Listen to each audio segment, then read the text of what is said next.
ஒரு பொய்யை பேசுறதுனால என்ன பாஸ்டர் ஆகும்? சும்மா தான் சொன்னேன், அது இவ்வளவு பிரச்சனை ஆகும். சும்மா சொல்லாதீங்க, எவ்வளவு பிரச்சனை ஆகும் இப்ப காட்டுறேன். வேதத்துல பொய்ய நம்பி தோத்து போன ஒரு குடும்பம் இருக்கு.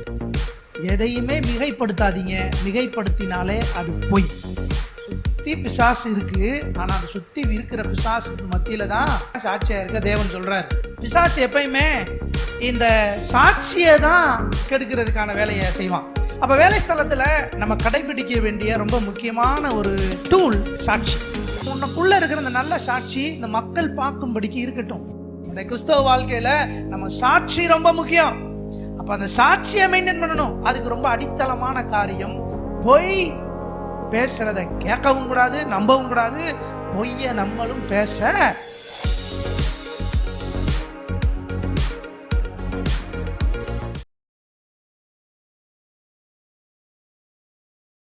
தியேத்ரா சபையை பற்றி பேசிக்கிட்டு இருக்கிறேன். அப்போ பேசுகிற பொழுது தியேத்ரா சபை புதிய ஏற்பாட்டில் ஒரு வஞ்சிக்கப்பட்ட சபைன்னு நான் உங்கள்கிட்ட சொன்னேன்.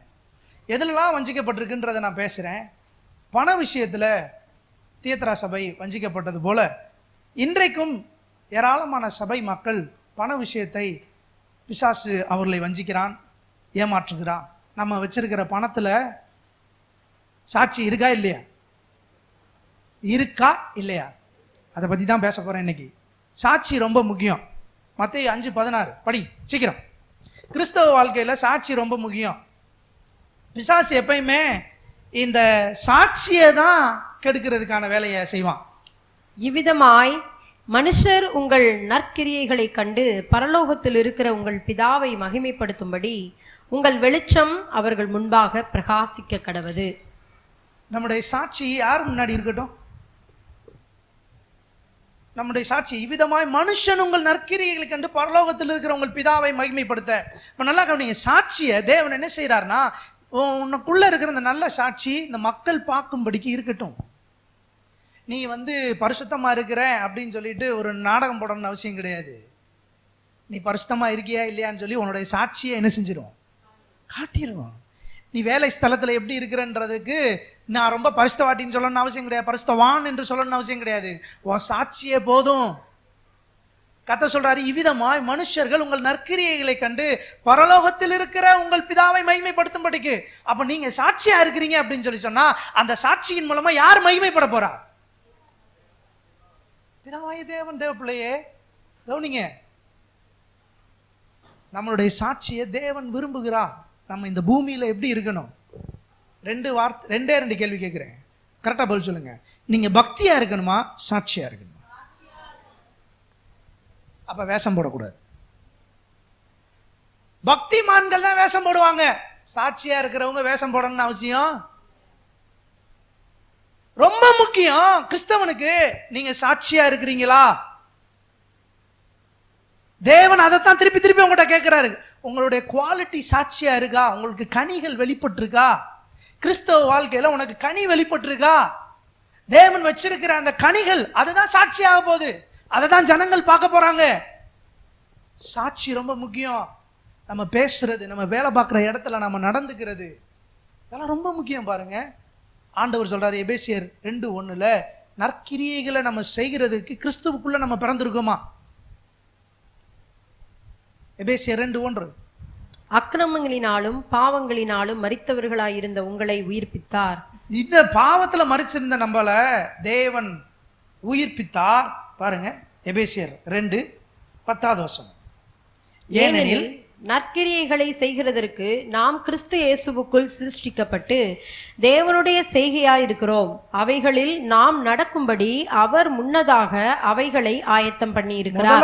நம்ம ரட்சிக்கப்படுறதுக்கு முன்னாடி பாவத்தில் இருந்தோம். ஆனா ரட்சிக்கப்பட்டதுக்கு அப்புறம் எப்படி இருக்கிறோம்? நற்கிரிகளை செய்கிறதற்காகவே தேவன் என்ன செய்திருக்கிறார்? நம்மை ஆயத்தப்படுத்தி இருக்கிறார். அப்ப இந்த நற்கிரிகள் மூலமா தேவன் என்ன செய்கிறார்? நம்மை சாட்சியாக என்ன செய்கிறார்?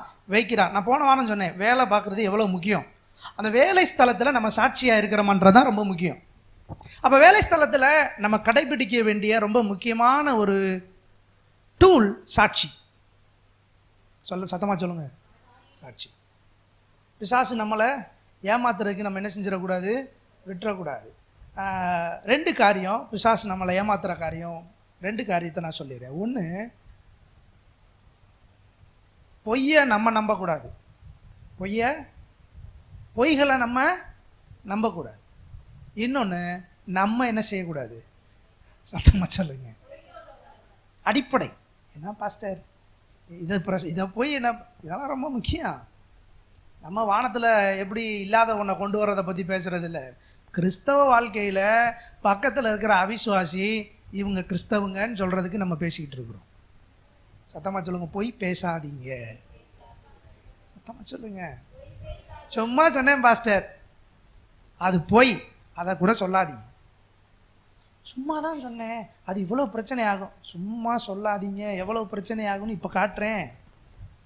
பொய்யை நம்பக்கூடாது, பொய்யை என்ன செய்யக்கூடாது? ரெண்டுக்கும் 1000 பொய்யை சொல்லினாலும் ஒரு கல்யாணத்தை பண்ணுன்னு சொல்லியிருக்காங்க. அப்போ 1000 பொய்யில் ஏதாவது ஒரு பொய் சொல்லி கல்யாணத்தை முடிச்சிடும். பெரிய பிரச்சனையாகி போகும். பார்த்தீங்கன்னா இந்த கல்யாணத்தில் மிகப்பெரிய பிரச்சனை என்ன தெரியுமா?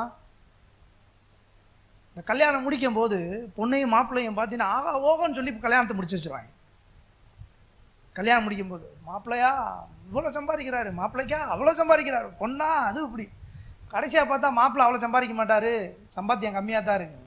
அதோட பஞ்சாயத்து ஆரம்பிச்சிடும்.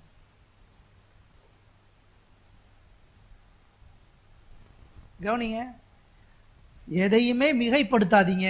மிகைப்படுத்தினாலே அது பொய். எதையும் என்ன செய்யாதீர்கள்? சத்தமாக சொல்லுங்க. மிகைப்படுத்த. சரி, பொய் என்ன அப்படின்றத நான் சொல்ல போகிறேன். ஒரு பொய்யை பேசுறதுனால என்ன பாஸ்டர் ஆகும்? பொய் பேசுனா என்ன ஆகும்? வெளிப்படுத்தல் 2:13. சீக்கிரம். உன் கிரியைகளையும் சாத்தானுடைய சிங்காசனமாய் இருக்கிற இடத்தில் நீ குடியிருக்கிறதையும் நீ என் நாமத்தை பற்றி கொண்டிருக்கிறதையும் சாத்தான் குடிகொண்டிருக்கிற இடத்திலே உங்களுக்குள்ளே எனக்கு உண்மை உள்ள சாட்சியான அந்திப்பா என்பவன் கொல்லப்பட்ட நாட்களிலும் என்னை பற்றும் விசுவாசத்தை நீ மறுதலியாமல் இருந்ததையும் அறிந்திருக்கிறேன் சொல்றாரு. இங்க ஒரு சபையை குறித்து பேசுகிறாரு. ஆனா அந்த சபையை பத்தி பேசும்போது எதை சொல்றாருன்னா, ஒரு மிகப்பெரிய உன் கிரியைகளையும் சாத்தானுடைய சிங்காசனம் இருந்த இடத்தில் நீ குடியிருக்கிறதையும் நீ என் நாமத்தை பற்றி கொண்டிருக்கிறதையும் சாத்தான் குடிகொண்டிருக்கிற இடத்திலே உங்களுக்குள்ளே எனக்கு உண்மையுள்ள சாட்சியான, எல்லாம் உண்மையுள்ள சாட்சி. பிசாசு இருக்கிற இடத்துல தான் தேவன் உன்னை சாட்சியை வைக்க விரும்புகிறார். எத்தனை பேர் ஆமென் சொல்றீங்க? இங்கெல்லாம் எப்படி பாஸ்டர் சாட்சியா இருக்க முடியுமா? அங்கே தான் சாட்சியா இருக்க தேவன் சொல்றார்.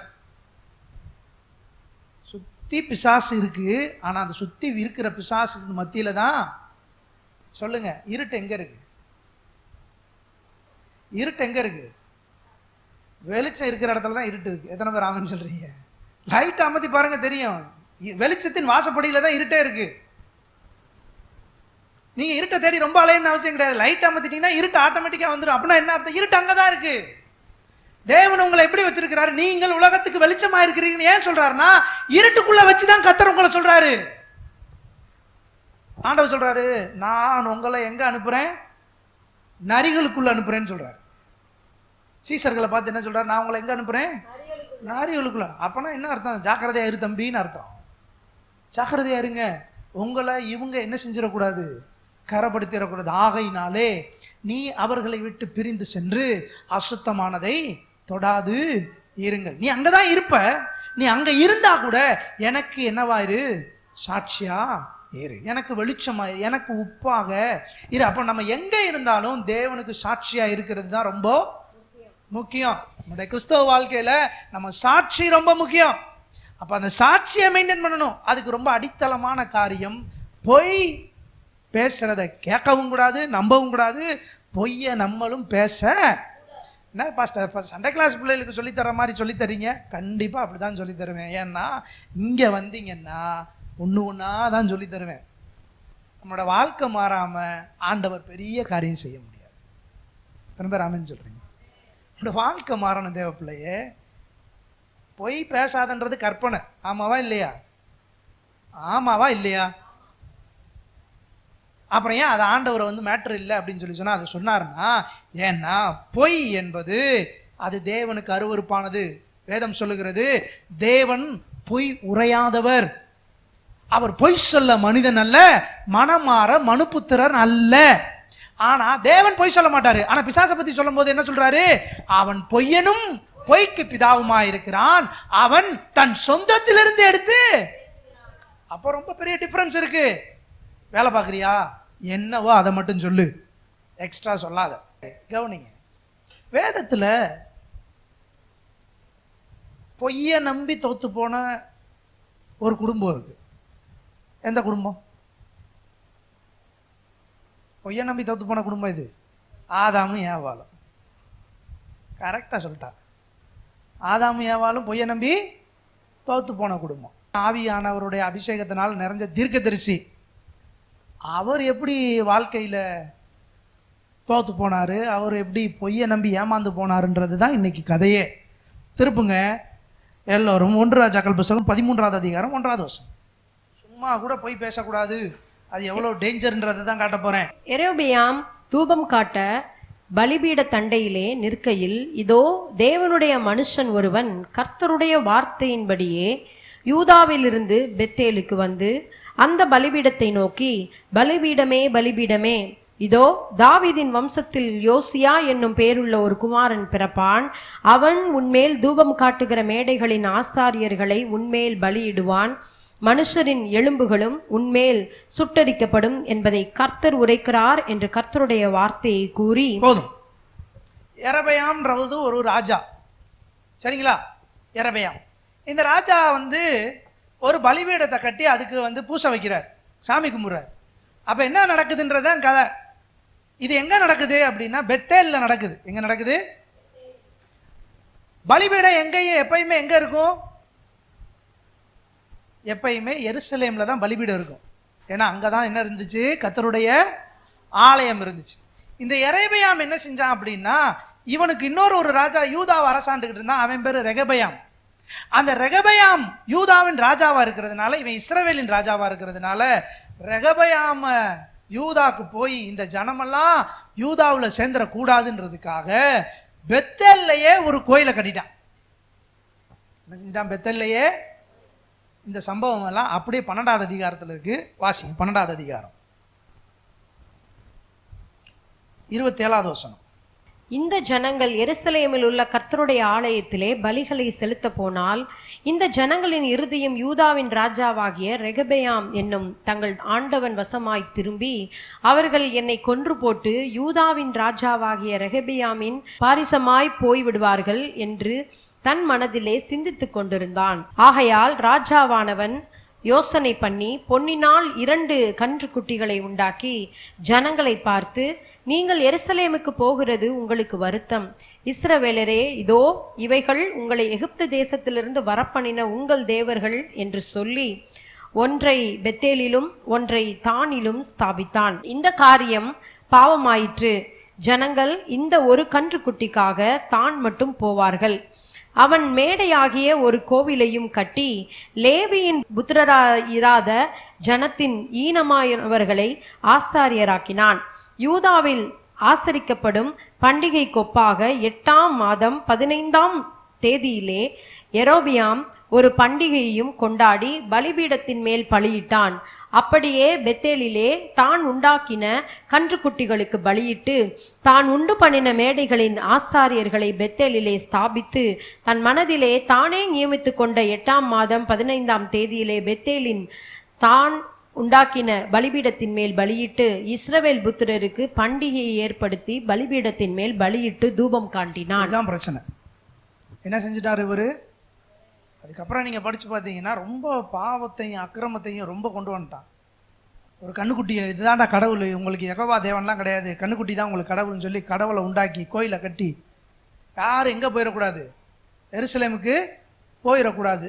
ஆல்டர்னேட்டாக அந்த எருசலேமில் இருக்க தேவாலயத்துக்கு ஆல்டர்னேட்டாக இன்னொரு இடத்த உருவாக்கி, இது தேவனுடைய பார்வையில் அக்கிரமாக போச்சு. இங்கே இருக்கிற பெத்தேல்னா என்ன? பைபிளில் பெத்தேல்னா தேவனுடைய வீடு. பெத்தேல்னா என்ன? பெத்தேலை யார் முத கண்டது? யாக்கோபு. யாக்கோபு தான் என்ன செஞ்சார்? பெத்தேலை முத பார்த்தாரு. ஏனி வானத்துக்கு கீழேக்கும் மேலே இருந்ததுனால அந்த இடத்துக்கு பெத்தேல்னு பேர் வச்சுட்டு அங்கே ஜனங்கள் இருக்கிறாங்க. இஸ்ரவேல் ஜனங்கள் அங்கே இருக்கிறாங்க. அந்த ஜனங்கள் எல்லாம் யெகோவா தேவனை பின்பற்றுகிறவர்கள். அங்கே தீர்க்கதரிசிகளும் இருந்தார்கள். ஆனால் யாரும் யெரொபெயாம யாருமே எதுவுமே செய்யலை. எல்லோருமே பாவத்திற்கு அடிமையாக என்ன செய்து விட்டார்கள்? போய்விட்டார். இப்போ கர்த்தருடைய வார்த்தை அங்கே சொல்லி தரணும் அப்படின்னா யாருமே இல்லை. ஸோ ஆண்டவர் என்ன செய்கிறாருன்னா யூதாவிலிருந்து ஒரு தீர்க்கதரிசி அனுப்புகிறார். எங்கேருந்து அனுப்புகிறாரு? ஏன்னா இங்கே தான் எவருமே இல்லையே. பாஸ்டரே இப்போ எப்படி இருக்கிறாரு? பாஸ்டரே குருடா போயிருக்காரு, பாவத்தோட பாவம்ல கிடக்காரு, பொய்க்குள்ளே போட்டு மாட்டிக்கிட்டு கிடக்காரு. அங்கே இருக்கிறது மட்டும் தேவன் இல்லை, இங்கே இருக்கிறது தேவன் சொல்லி இந்த கண்ணுக்குட்டியை தேவன் சொல்லி வணங்கிட்டு இருக்காரு. இப்போ கர்த்தர் யூதாவிலிருந்து ஒரு பாஸ்டர் அனுப்புகிறார், ஒரு தீர்க்கதரிசி அனுப்புகிறார். இப்போ இந்த யூதா பாஸ்டர் வர்றாரு. வந்த உடனே என்ன சொல்கிறாரு? நீ எந்த மேடையில் இந்த கடவுளுக்கு ஆராதனை பண்ணுறியோ இந்த மேடை உடைக்கப்படும், நீயும் சாவன்னு சொல்லி தீர்க்க தரிசனம் சொல்கிறாரு. தீர்க்க தரிசனம் சொன்னால் அவனை பிடிங்கடா அப்படின்னு சொல்லி கையை நீட்டுறாரு. பிடிங்கடா அவனை கொன்று போடுவோம்னு சொல்லி கையை நீட்டின உடனே அப்போவே கை என்ன செஞ்சிருச்சு? நின்றுச்சு. கையே நீட்டின மாதிரியே நின்றுச்சு. கை என்ன செய்யலை? போகலை. அங்கே ஒரு சாட்சி ஏற்கனவே சொல்லியிருப்பார் தீர்க்கதரிசி, இந்த மேடை ரெண்டா உடையும், அதான் சாட்சி. இங்கே இருக்கிற தூபம்லாம் ஒன்றும்லாம் போகும், அதான் சாட்சி. கையை நீட்டின உடனே மேடை ரெண்டா உடஞ்சி கை நீட்டின கை என்ன செஞ்சாரு? இப்போ நீட்டின கை வரலை, என்ன செய்யன்னு சொல்லி தீர்க்கதரிசிட்டே போவார். ஐயா கையை நீட்டின கையை என்ன செய்யலை? உனக்கு எதிராக பேசிட்டேன், உன்னை கொல்லும்படிக்கு சொல்லிட்டேன், நீ கர்த்தருடைய வார்த்தையை சொன்ன, ஆனால் நான் கேட்காம கையை நீட்டிட்டேன், அதனால் நீ என்ன செஞ்சிரு? இந்த கை மடங்கிறதுக்கு எனக்கு உதவி செய்ப்பா அப்படின்னு சொன்ன உடனே அவர் என்ன செய்வார்? அவருடைய கை மடங்கிறதுக்கு ஜாம் பண்ணுவார். கை என்ன செஞ்சிடும்?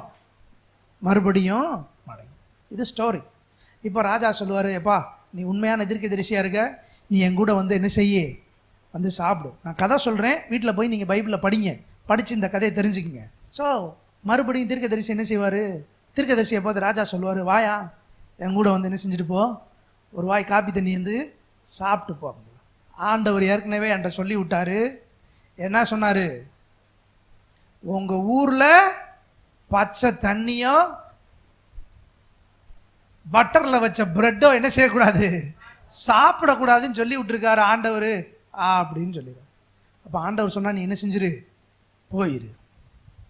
அது மாத்திரம் கிடையாது, பிரெட்டு பட்டர் மட்டும் சாப்பிட்றதுக்கு அனுமதி இல்லை, வந்த வழியே வரக்கூடாதுன்னு சொல்லியிருக்கிறார். வேறு வழியாக தான் நான் இப்போ போகணும், அந்த வழியாக என்ன செய்யக்கூடாது? இதுக்கு எல்லாத்துக்கும் ஒரு கதைக்கு பின்னாடி ஒரு பெரிய ஒரு பெரிய கத்தர் ஒரு ஹிடன் சீக்ரெட் வச்சுருக்கிறார், அதெல்லாம் சொல்கிறேன், கவனிங்க. இப்போ என்ன ஆகி போச்சு? தீர்க்கதரிசி கிளம்பிடுவார், சொல்லிவிட்டு கிளம்பிடுவார். தீர்க்கதரிசி சொல்லிட்டு கிளம்பிட்டார். இப்போ கிளம்புனா இங்கே நடந்ததை ஒரு தீர்க்கதரிசியினுடைய மகன் போய் ஒரு கிழட்டு தீர்க்கதரிசி, கிழவர் தீர்க்கதரிசிகிட்ட சொல்கிறார். என்ன சொல்கிறாரு? படிங்க எல்லோரும். 1 ராஜாக்கள் புஸ்தகம் 13வது அதிகாரம் 11வது வசனம். கிழவனான ஒரு தீர்க்கதரிசி பெத்தேலிலே குடியிருந்தான். அந்த கிழவன் தான் கண்ணு குருடா போச்சு, கர்த்தருக்கு சாட்சி இல்லை, பாவத்துக்கு அடிமையாக போயிட்டார். ஆனால் தீர்க்கதரிசி. இதுக்கு முன்னாடி அவர் தீர்க்கதரிசன அபிஷேகம் பெற்றவர், தீர்க்கதரிசியாக இருந்தார். ஆனால் இப்போ அவர் தீர்க்கதரிசி இல்லை, ஆனால் அவர் தீர்க்கதரிசின்னு தன்னை ப்ரொக்ளைம் பண்ணுறாரு.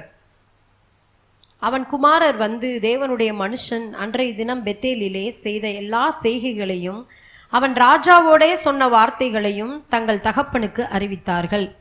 அப்பொழுது அவர்கள் தகப்பன் அவன் எந்த வழி போனான் என்று அவர்களை கேட்டான். யூதாவிலிருந்து வந்த தேவனுடைய மனுஷன் போன வழி இன்னதென்று அவன் குமாரர் பார்த்திருந்தபடியால் அவன் தன் குமாரனுடனே கழுதையின் மேல் சேணம் வைத்து கொடுங்கள் என்றான். அவர்கள் கழுதையின் மேல் சேணம் வைத்து கொடுத்த பின் அவன் அதன் மேல் ஏறி 18வது வசனத்தை வாசிங்க. அதற்கு அவன், உம்மை போல நானும் தீர்க்கதரிசிதான். அவன் அப்பம் புசித்து தண்ணீர் குடிக்க நீ அவனை திருப்பி உன் வீட்டுக்கு அழைத்து கொண்டு வா என்று ஒரு தூதன் கர்த்தருடைய வார்த்தையாக என்னோட சொன்னான் என்று அவனிடத்தில் பொய் சொன்னான். என்ன சொன்னான்? பொய் சொன்னான். கடவுள் அவன்கிட்ட என்ன சொல்லியிருக்கிறாரு? இந்த ஊரில் என்ன செய்யக்கூடாது? தண்ணி அப்பம் சாப்பிடக்கூடாது, போன வழியாக திரும்ப போகக்கூடாதுன்னு சொல்லியிருக்கிறாருன்னா இவன் என்ன செய்கிறான்? இவர் தீர்க்கதரிசி. அதனால தான் நான் ஜாக்கிரதையாக சொல்கிறேன், மேடையில் நின்று பேசுகிற ஆள் எல்லாமே கர்த்தருடைய வார்த்தையை பேசுகிறாங்கன்னு சொல்லி என்ன செய்யக்கூடாது? பைபிள் கையில் இருக்குன்றதுனால கடவுளோட வார்த்தைன்னு சொல்லி நம்பிடக்கூடாது, ஜாக்கிரதை. போய் ஆண்டவர் அவன்கிட்ட சொல்லவே இல்லை. அந்த கிழவன் தீர்க்கதரிசிட்ட ஆண்டவர் சொல்லவே இல்லை. ஆனா அவனை ஏமாத்தி என்ன செய்யறான்?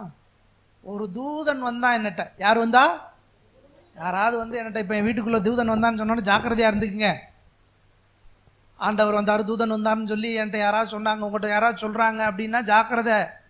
ஒரு தூதன் வந்து சொன்னா, அவன் தண்ணி சாப்பாடும் சாப்பிடாம போறான், அவனை கூட்டிட்டு வாப்பா, சாப்பிட்டு போட்டும்பா அப்படின்னு சொல்றான். இப்ப இவன் பாருங்க பாவம், இவன் ஆண்டவர் சொன்னதை இவன் என்ன செஞ்சிட்டான்? மறந்துட்டான்.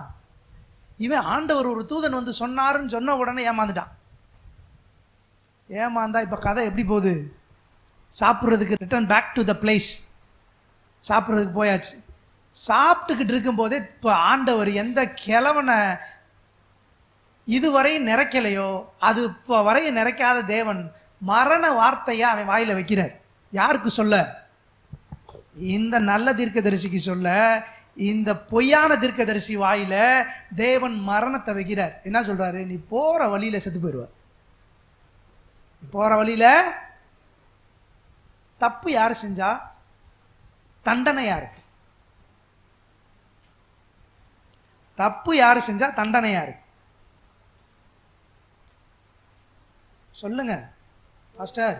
அவர் என்ன பாஸ்டர் செய்வாப்ல? அவர் பாவம், ஆண்டவருக்கு தெரியும்ல பாஸ்டர். அவர் என்ன செய்யாப்ல?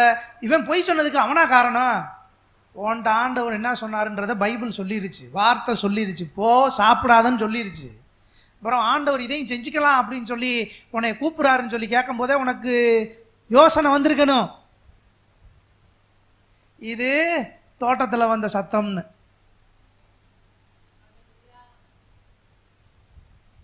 சரி, இப்போ நடக்கும்போது என்ன நடக்குது பாருங்க, மேலே படிங்க. அப்பொழுது அவன் இவனோட திரும்பி போய் இவன் வீட்டிலே அப்பம் புசித்து தண்ணீர் குடித்தான். அவர்கள் பந்தியில் உட்கார்ந்திருக்கிற போது அவனை திருப்பி கொண்டு வந்த தீர்க்கதரிசிக்கு கர்த்தருடைய வார்த்தை உண்டானதினால், இதுவரையும் கர்த்தருடைய வார்த்தை உண்டாகாத தீர்க்கதரிசி இப்போ கர்த்தருடைய வார்த்தை வருது. என்ன வருது பாருங்க.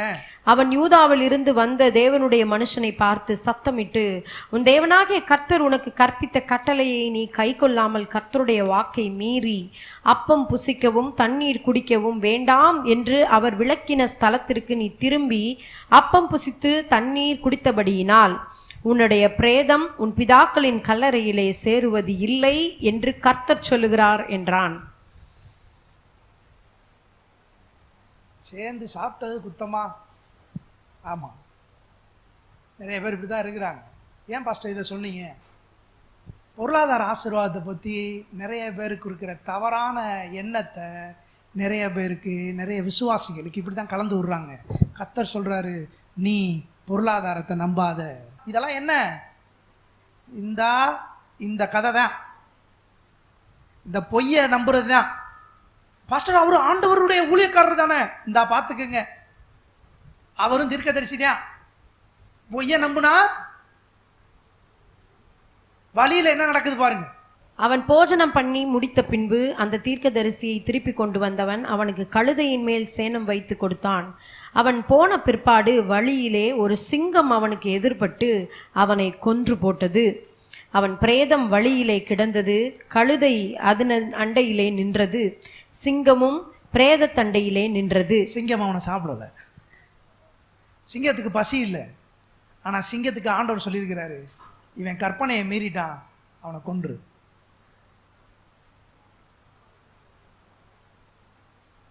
தப்பு பண்ணது யாரு? இந்த பொய் தீர்க்கதரிசி. அவன்ல சாகணும், அவனுக்கு நித்திய நரகம், அவனுக்கு நித்திய நரகம். அப்புறம் ஏன் இவன் சீக்கிரம் செத்து போனா? எத்தனை பேருக்கு அனனியா சப்பிரால பத்தி தெரியும்? ஏன் அவங்க செத்து போனாங்க? செத்த ஈ பரிமளக்காரன் தைலத்தை முழுவதும் என்ன செய்ய பண்ணும்? சும்மா ஒரு பொய் தான் பாஸ்டர் சொன்னேன், அது ஒரு பொய் தான் ஆளை போட்டு தள்ளிடுச்சு. ஜாக்கிரதை. நம்மளுடைய குவாலிட்டி, தேவ பிள்ளைங்களுடைய குவாலிட்டி பாருங்க. பேசாத இல்லாத காரியத்தை பேசக்கூடாதுன்னா பேசக்கூடாது. எனக்கு தெரியாத காரியத்தை பேசாத, ஊதி பெருசாக்காத. பொய் பேசுகிற நீதிமொழியில சொல்லப்பட்டிருக்கிறது, பொய் பேசுகிறவன் காற்றிலே ஊதுகிறவன் போல் இருக்கிறானா. பொய் பேசுறவன் யாரா இருக்கான்? காத்துல மாவை ஊதுறது மாதிரி ஊதி விட்டுருவாங்க. இது பொய்ய கேட்டதுனால வந்த மரணம். இப்ப எத்தனை பேருக்கு சத்தியத்தை கேட்கறதுக்கு ஆசை? சத்தியம் என்ன தெரியுமா? பிரியமானவனே, நீ வாழ்ந்து சுகமா இருக்க நான் விரும்புகிறேன். இதுதான் சத்தியம். இது வேணாம் அது வேணாம் அப்படின்னு சொன்னா அது சத்தியம் கிடையாது. இது அவுத்துரு அது அவுத்துரு, சத்தியம் கிடையாது. எது சத்தியம்? மரத்திலே தூக்கப்பட்ட எவனும் சபிக்கப்பட்டவன் என்று எழுதியிருக்கிறபடி இயேசு எனக்காக சாபமாகி சாபத்திற்கு என்னை நீங்களாக்கி மீட்டுக் கொண்டார். ஆபிரகாமுக்கு உண்டான ஆசீர்வாதம் என் மேலே வரும்படியாகவும், ஆவியை குறித்து சொல்லப்பட்ட ஆசீர்வாதங்கள் என் மேலே வரும்படியாகவும் சிலுவையிலே இயேசு சாபமானார்.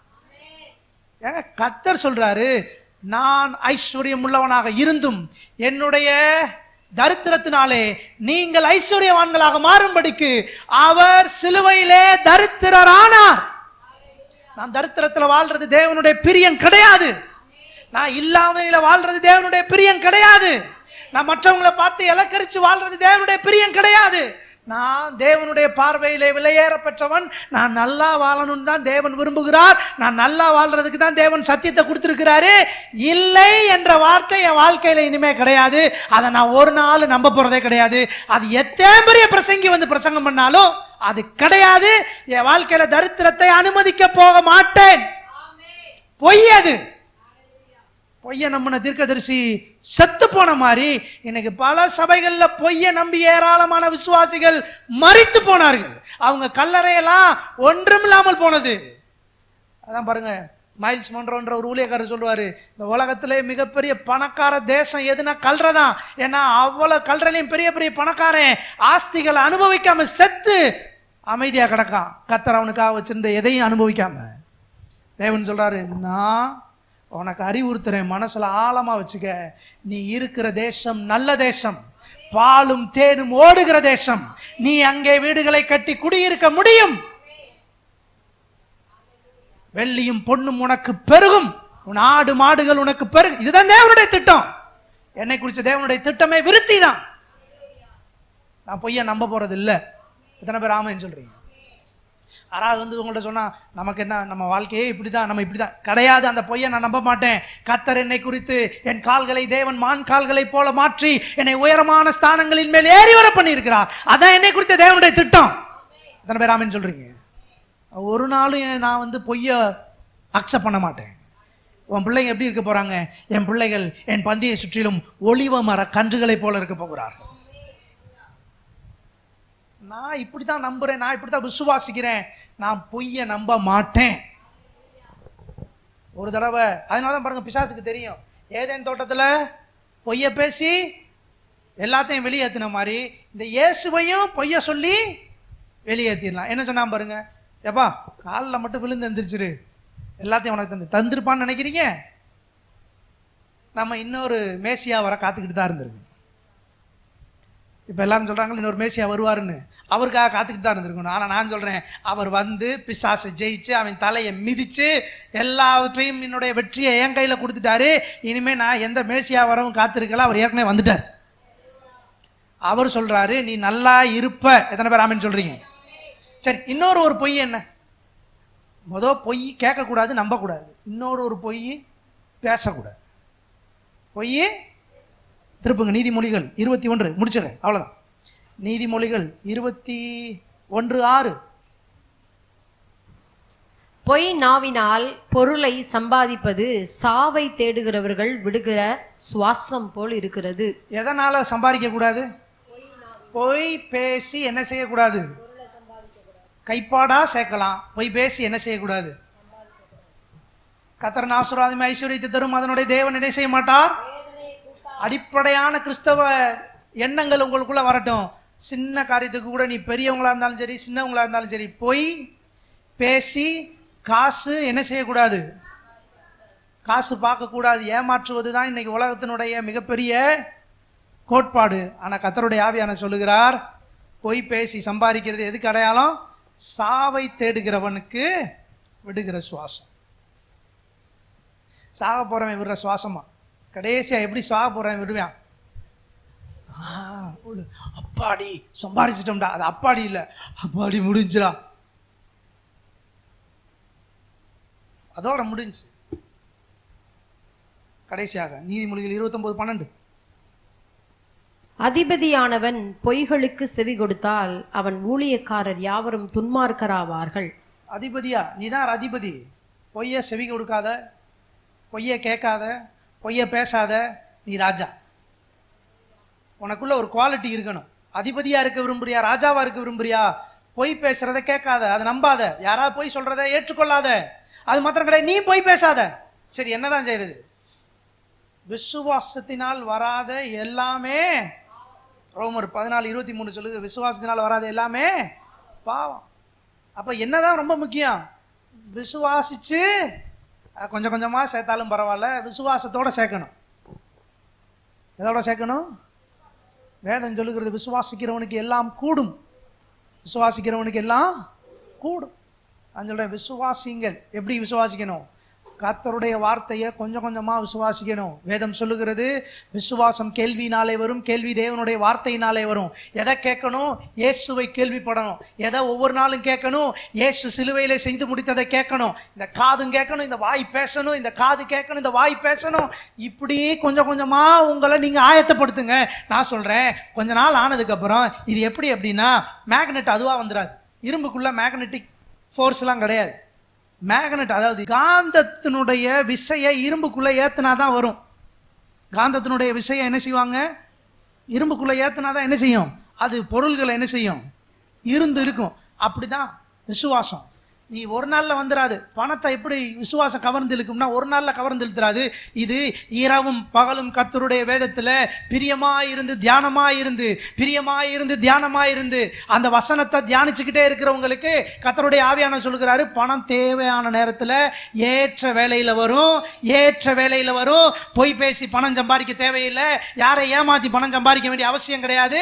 கர்த்தருடைய ஆவியானவர் சொல்லுகிறாரு, நீ விசுவாசம் இல்லாமல் எதை சம்பாதித்தாலும் அது பாவம், அது மரணத்துக்கு எதுவாகத்தான் இருக்கும். அது வேண்டாம். கர்த்தருடைய ஆவியானவர் உங்களுக்கு நினைப்படுத்துகிறார். எல்லாரும் வேதம் சொல்லுகிறது, சிறு பிள்ளைகளை ஆகா போட்டால் ஒருவனும் தேவனுடைய ராஜ்யத்தை என்ன செய்ய முடியாது. என்ன முதல் காரியம்? பொய் பேசாதீங்க, பொய்யை ஏற்றுக்கொள்ளாதீங்க. கர்த்தர் உங்களுக்காக ஒரு பெரிய ஆசீர்வாதத்தை வச்சிருக்கிறாரு. ஏதேன் தோட்டத்தை வச்சிருக்கிறாரு, கானான் தேசத்தை வச்சிருக்கிறாரு. யாராவது வந்து இது இல்லை அப்படின்னு சொன்னா அதை ஏற்றுக்கொள்ளாதீங்க, மறுத்துருங்க. அதை அக்செப்டே பண்ணாதீங்க. ஏன்னா அதை அக்செப்ட் பண்ணிட்டீங்க, இந்த தீர்க்கதரிசி செத்து போன மாதிரி தான், ஆசீர்வாதத்துக்கு முழுக்கு போட்டுற வேண்டியதான். நான் சொல்றேன், நான் நல்ல தீர்க்கதரிசி சொல்றேன், உன்னையவே நீ நல்லவன் என்று சொல்லாதே நீ ஆண்டவர் சொல்லியிருக்காருல்ல பாஸ்டர். நான் சொல்றேன், கர்த்தருடைய வார்த்தையை பேசுகிற தீர்க்கதரிசியா நான் சொல்றேன், நீங்க நல்லா இருக்கணும்னு கர்த்தர் விரும்புறாரு. நீங்க நல்லா இருப்பீங்க. நீ வீடுகளை கட்டி நல்லா இருப்ப, ஏராளம் உனக்கு உண்டா இருக்கும், உன் பேங்க் அக்கௌண்ட்ல பேலன்ஸ் இருக்கும், ஜீரோ பேலன்ஸ் ஆக விட மாட்டார் ஆண்டவர். ஹலோ, இருக்கிறீங்களா? நான் திரும்ப திரும்ப சொல்றேன், நீலாம் கோடீஸ்வரர்கள், நீங்களாம் கோடீஸ்வரர். லட்சாதிபதின்ற பேரெல்லாம் எடுத்துருங்க, கோடீஸ்வரர்கள் சொல்லுங்க, சொல்லிக்கிட்டே போங்க. ஆண்டவரே நான் கோடீஸ்வரன், ஆண்டவரே நீங்கள் இஸ்ரவேலன் ஓட்டாண்டிய கோடீஸ்வரனாக மாற்றினீங்க. ஆனால் என்னைய கர்த்தர் நீங்கள் அப்படி மாற்றுவீங்க, நான் நம்புகிறேன். சொல்லிக்கிட்டே போங்க. நான் பொய்யை நம்ப மாட்டேன், நான் ஆசீர்வாதமாக தான் இருப்பேன்.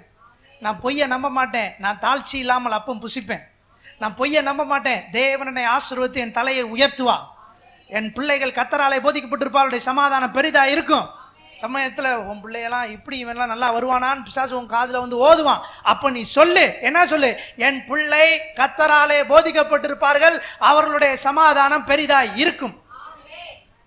உன் பிள்ளை உன் காதில் பிசாசு வந்து ஓதும் போதே நீ சொல்லணும், பெரிய சட்டக்காரனா இருக்கேன், இவன்லாம் முன்னும் சரியில்லாம போயிருவான் போல. சொல்லாத, கர்த்தர் சொல்றாரு, பேச்ச மாத்திக்க. பிசாசு காதில் வந்து ஓதுறான், அதை விடாத. என் பிள்ளை இஸ்ரவேலிலே அடையாளங்களும் அற்புதங்களுமா இருப்பார்கள். சாட்சினா என் பிள்ளை தான் சாட்சி. தெருவுக்குள்ள போய் கேட்டு பாருங்க, என் பிள்ளைய 4 பேர் என்ன சாட்சி சொல்றாங்கன்னு. அப்படி சாட்சி சொல்ல வைப்பாரு ஆண்டவர். ஐயோ அப்பா, இவங்க பிள்ளை மாதிரிலாம் இருக்கக்கூடாதுன்னு சொல்லக்கூடாது, இருந்தா இந்த பிள்ளை மாதிரி இருக்கணும் அப்படி சொல்லுவாரு. இத்தனை பேர் ஆமென் சொல்றீங்க? நான் சொல்றேன், அப்படி உங்க பிள்ளைய மாத்துவாங்க. அதான் தேவனுடைய திட்டம். தெருவுக்குள்ள, ஊருக்குள்ள, கிராமத்துக்குள்ள, பகுதிக்குள்ள, குடும்பத்துக்குள்ள, சமுதாயத்துக்குள்ள உன் பிள்ளைகள் சாட்சியாக தேவன் வைப்பா. இன்னைக்கு மறந்துடாதீங்க, பொய்ய எத்தனை பேர் நிராகரிக்கிறீங்க? பிசாசு பேசுகிற பொய்யை நிராகரிச்சிருங்க. நமக்கு தேவன் வச்சிருக்கிற திட்டம் ஒரே ஒன்று சொல்லி மட்டும் முடிச்சிரு. ஏன் ஆண்டவர் சாப்பிடாத சொன்னார்? Right, okay. போன பக்கமே திரும்பி போகாதுன்னு ஏன் சொன்னார்?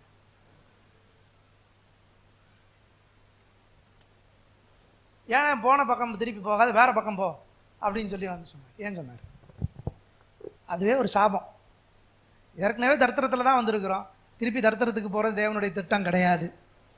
எத்தனை பேர் ஆமீன் சொல்கிறீங்க? ஏற்கனவே தோல்வியின் பாதையில் தான் வந்திருக்கிறோம், திருப்பி தோல்விக்குள்ளே என்ன செஞ்சிடாத, அதுக்கு நீ செத்து போயிடலாம், போட்டு தள்ளிட்ட.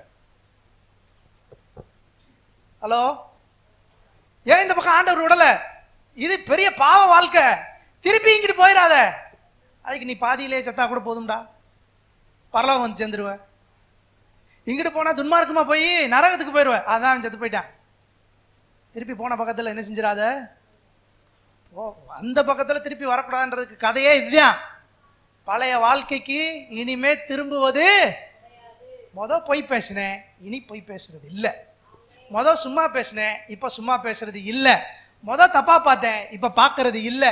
அந்த பாதை கிடையாது, இது புது பாதை, இது ஜீவ பாதை, இது ராஜ பாதை, இது வெற்றியின் பாதை, இது பரிசுத்தத்தின் பாதை. எத்தனை பேர் ஆமீன் சொல்றீங்க? அதனால ஆண்டவர் வேற பாதையில வர சொல்றாரு. எத்தனை பேர் ஆமீன் சொல்றீங்க? எத்தனை பேர் வேற பாதையில போறீங்க? எத்தனை பேர் ஜீவ பாதையில போக ஆரம்பமா இருக்கீங்க? அவர் எழுந்திருப்போம். Thank you Lord. கண்ணில் முடியும் ஜெபம் பண்ணுவோம். ஆமீன். பல புதாவை நன்றியோடு துதிக்கிறோம், ஸ்தோத்திரிக்கிறோம். பிசாசுனுடைய பொய்களை இந்த சபையில் நாங்கள் மறுக்கிறோம் கத்தான். இந்த சபையில் அனுமதிக்கல கத்தான். பிசாசு எங்கள் சபையில், எங்கள் ஜனங்களிடத்தில், எங்களுடைய பிள்ளைகளிடத்தில் பேசுகிற பொய்கள் எதையும் நாங்கள் ஏற்றுக்கொள்ள போகிறது கிடையாது. நீ வியாதியாக இருக்க, நீ சாக போற, நாங்கள் சாகாமல் பிழைத்திருந்து கர்த்தருடைய நாமத்தை அறிவிப்போம். இந்த கடன் உன்னை தரித்திரத்துக்குள்ள நடத்திடும் அப்படின்னு சொன்னா இல்லை, தரித்திரத்திலிருந்து நாங்கள் விடுதலையா இருக்கிறோம். அதுதான் உண்மை, அதான் சத்தியம். சத்தியத்தை நம்ப போறோம். இனி போன பாதையில் நாங்கள் போக போறது இல்லை. சத்தியத்துக்காக உங்களுக்கு ஸ்தோத்திரம். நான் நம்புறோம் ஆண்டவரே. இந்த சபையை ஆசீர்வதிக்கிறேன், இந்த சபையை ஆசீர்வதிக்கிறேன், இந்த சபையை ஆசீர்வதிக்கிறேன். கோடியாய் பெருகிறதற்காக நமக்கு நாங்கள் நன்றி செலுத்துகிறோம். சபையின் மேல தேவ தயவு இருக்கிறதுக்காக ஸ்தோத்திரம். சபையின் மேல தேவ கிருபை இருக்கிறதுக்காக நமக்கு ஸ்தோத்திரம். சபையின் மேல தேவனுடைய ஆசீர்வாதம் இருக்கிறதுக்காக ஸ்தோத்திரம். மக்கள் செய்கிற வேலையில உயர்வு உண்டாகிறதுக்காக ஸ்தோத்திரம். ரெண்டு காரியம், நாங்கள் பொய்யை நம்புறது கிடையாது, நாங்கள் இனி பொய் பேசுறதும் கிடையாது. பிசாசனுடைய பொய்யை பேச போறது இல்லை, பிசாசனுடைய பொய்யை பேச போறது இல்லை, பிசாசனுடைய பொய்களை பேச போறது இல்லை. ஆண்டவர் பிசாசு பேசுகிற பொய்களை ஏற்றுக்கொள்வதும் இல்லை. ஆண்டவர் தகப்பனே, ஜனங்களுக்கு இதை கற்றுக் கொடுங்க, சாட்சியா வாழட்டும். பகுதிகளில் வேலை செய்கிற இடத்துல எல்லா இடத்துலையும் சாட்சியா இருக்கட்டும். அவங்களுக்கு உதவி செய்யுங்க. சத்தியம் அவங்களுடைய உள்ளங்களில் கிரியை செய்ய கிருபை செய்யுங்க. இது அவங்களுக்கு ஆசீர்வாதமாக இந்த செய்தி மாறட்டும். இயேசுவின் நாமத்தில் ஜெபிக்கிற ஜீவன் நல்ல பிதாவே, ஆமென். கர்த்தருடைய ஆசீர்வாதத்தை காக்க கடவர். கர்த்தர் தம்முடைய முகத்தை உன்னில் பிரகாசிக்க நம்மளுக்கு கிருபையா இருக்க கடவர். கர்த்தர் தம்முடைய முகத்தை உன்னில் பிரசன்னமாக்கி உனக்கு சமாதானம் கட்டளையிட கடவர். மகத்தராய் இயேசு கிறிஸ்துவின் கிருபையும் பிதாவாய் தேவனுடைய அன்பு பிரஸ்தாவியனுடைய அந்யோன்ய ஐக்கியம் நம்ம நேரோடு இன்றும் என்றும் சதா காலங்கள் இருப்பதாக.